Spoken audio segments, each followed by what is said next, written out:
Salut! Aujourd'hui, je voudrais vous parler d'un sujet qui est ce qui vient du cœur et qui sort de la bouche.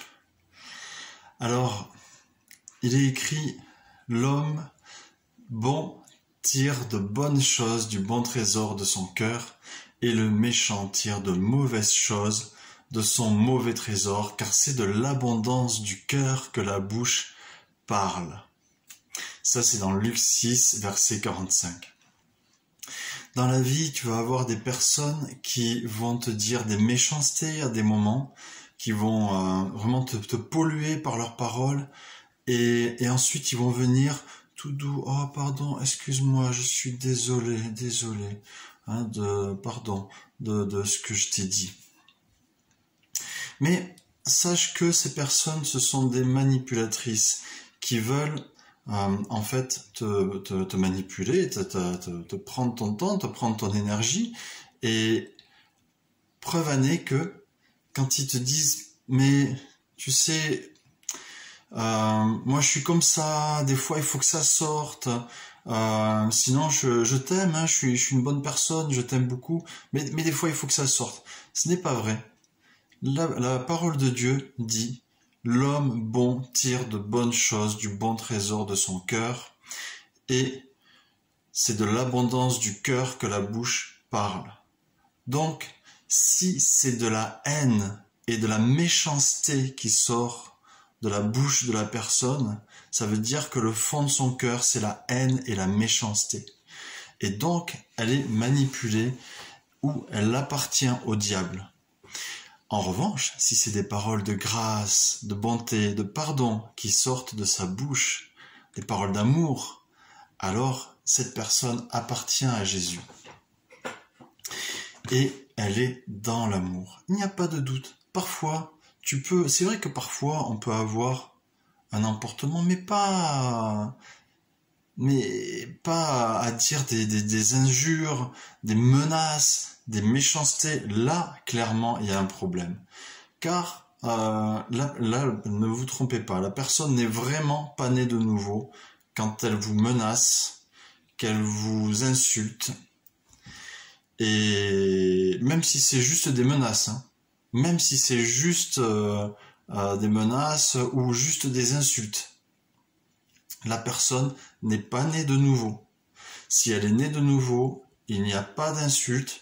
Peut-être parfois si elle est du sud-ouest ou d'une autre région, bon, il peut y avoir un mot qui part parce qu'elle a grandi comme ça, elle a été élevée comme ça, et puis mais pas un mot d'injure envers vous. Hein. Dans le sud-ouest, il y a des expressions, bon, voilà, qui commencent par P, C, voilà.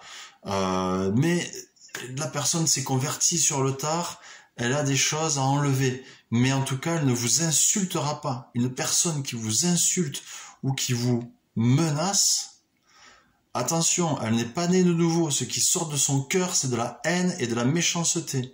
Ne vous laissez pas avoir.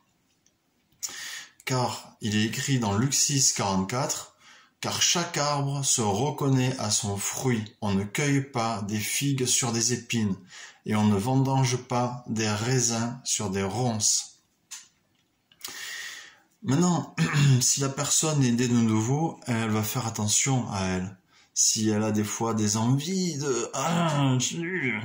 elle va faire attention à elle, parce qu'il est écrit dans la parole de Dieu: garde ton cœur plus que toute autre chose, car de lui viennent les sources de la vie.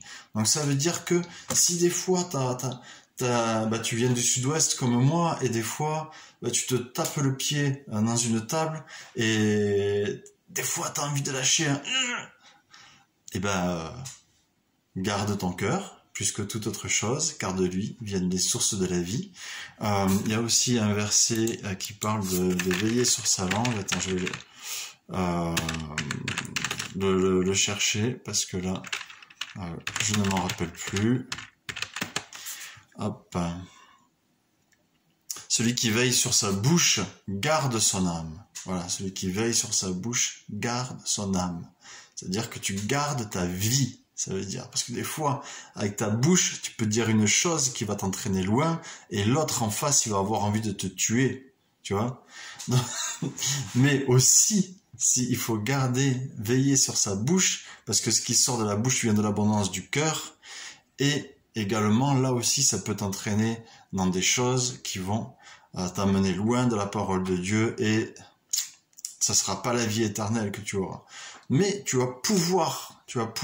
peux maîtriser ta langue. Ça, c'est vraiment un pouvoir que tu as. C'est préserve ta langue du mal et tes lèvres des paroles trompeuses. Éloigne-toi du mal et fais le bien, recherche et poursuis la paix.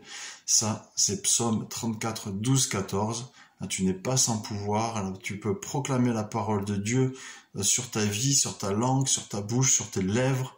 Tu peux proclamer que tu as le pouvoir dessus par Jésus et que c'est Jésus qui a le pouvoir sur ces choses-là. Parce que la langue, ça peut être un instrument de vie ou un instrument de mort.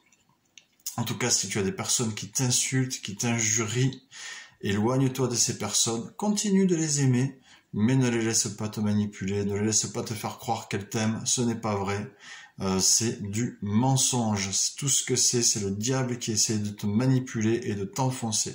Donc tu aimes ces personnes, tu pries pour elles, mais tu t'en éloignes, tu t'en préserves, ça c'est biblique, ne t'assieds pas en compagnie des moqueurs. Voilà, fais attention à tout ce genre de choses. C'est le message que je voulais te donner ce matin, parce que des manipulateurs, maintenant, il y en a beaucoup qui viennent et qui sont des loups et qui veulent détruire le peuple de Dieu. Alors ça, je tiens vraiment à ce que le peuple de Dieu soit informé et à ce que tu saches te protéger de ces personnes-là. Sois béni et propage la bonne parole, l'amour, que de ton cœur sorte la grâce, la paix et des paroles de pardon et d'amour et de bonté qui soient sur tes lèvres et que la grâce de notre Seigneur t'accompagne.